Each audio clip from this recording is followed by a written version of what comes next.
Nicolas Marquez, bonjour. Bonjour.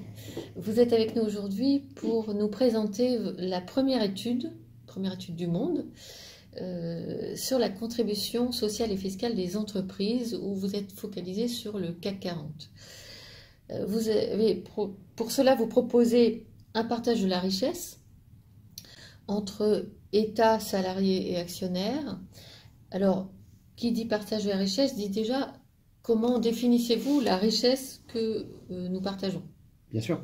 On a regardé les résultats courants avant impôt des entreprises, avant dépenses de personnel, donc ça c'est une particularité, bien sûr avant dividendes, et après investissement. Ça nous permet de savoir ce qui revient aux salariés d'une façon ou d'une autre, ce qui revient aux États d'une façon ou d'une autre, et bien sûr ce qui revient aux actionnaires. Pour faire ça, on a fait un agrégat spécifique, que je vous ai décrit, qui est assez robuste pour nous permettre de suivre en 2016, point de départ de notre étude, et puis dans le temps, l'évolution de ces masses. C'est donc une étude qui est un prélude à des mises à jour régulières que vous nous ferez. Alors, vous donnez un ordre de grandeur, vous mesurez 338 milliards d'euros de richesse telle que définie par cet agrégat en 2016 pour l'ensemble du CAC 40. Ces 338 milliards d'euros reviennent pour 71% aux salariés, oui, pour 20% aux États, États français, États étrangers, et pour 9% aux actionnaires. Alors, focalisons-nous d'abord sur les salariés. Comment se décompose la richesse allouée aux salariés? Tout à fait. Donc les entreprises du CAC 40, finalement, elles ont eu des dépenses de personnel, représentant 235 milliards en 2016. C'est des salaires, et c'est beaucoup plus que des salaires aussi, c'est des dépenses de protection sociale, c'est des dépenses de formation. On a aussi regardé tout ce qui est intéressement et participation, qui est très développé en France, mais qui est aussi très développé par ces entreprises du CAC 40 dans le monde entier, puisqu'elles calquent ces modes d'incitation des salariés ailleurs. Et on a regardé l'actionnariat salarié. Donc, additionné, ça fait 235 milliards pour tout ce qui est dépenses de personnel, 4 milliards l'année en question pour tout ce qui est intéressement et participation, et 1 milliard pour les dividendes liés à l'actionnariat salarié. Ça vous explique la grosse masse de 71% de la richesse distribuée aux salariés. Donc 4 milliards qui dépendent des bénéfices. Donc. Tout à fait. Si on zoome à présent sur les États français, étrangers, ça veut dire l'impôt, les différents types d'impôts. Quels sont les impôts que vous avez observés? Alors, on a essayé d'observer le maximum d'impôts pour décrire le mieux possible la réalité. Quand on regarde un document de référence, on voit bien sûr tout ce qui est impôt sur les résultats, mais la réalité est plus complexe. On a regardé les impôts de production.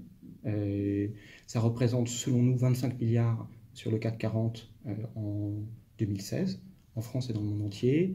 On a regardé tout ce qui est impôt sur les résultats. Là, c'est simple, on les trouve dans les documents de référence. Ça représentait 28 milliards. On a aussi, et c'est des apports de l'étude, estimé tout ce qui est fiscalité sur les dividendes. Parce que tous les dividendes ne vont pas dans la poche des actionnaires, on le sait tous. On estime qu'en 2016, il y avait à peu près 10 milliards d'impôts sur les dividendes versés. Et on a aussi regardé ce dont bénéficiaient les États en tant qu'actionnaires.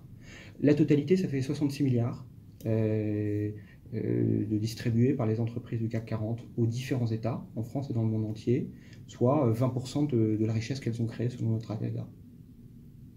Et alors, quelque chose qu'on ne lit pas dans votre étude, c'est la répartition entre État français et État étranger.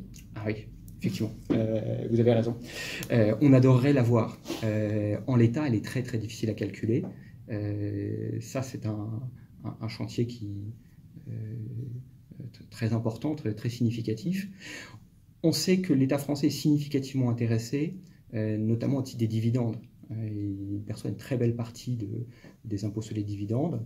On sait aussi qu'il est significativement intéressé au titre de l'impôt sur les résultats et des impôts de production.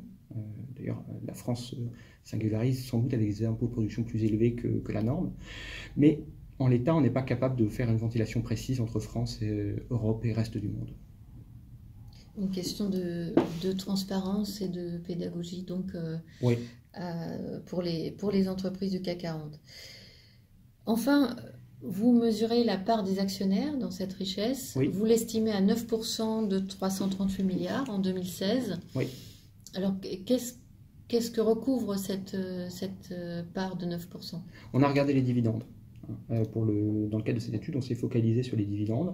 On les a bien sûr regardés après impôt, puisque l'intégralité des dividendes ne va pas dans la poche des actionnaires. Et voilà.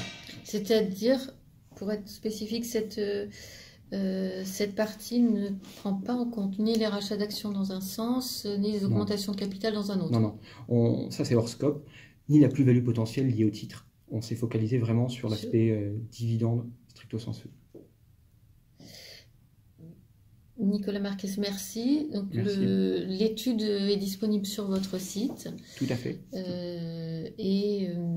Nous notons bien que vous allez suivre cela dans le temps et nous faire des mises à jour régulières. Merci beaucoup. Merci.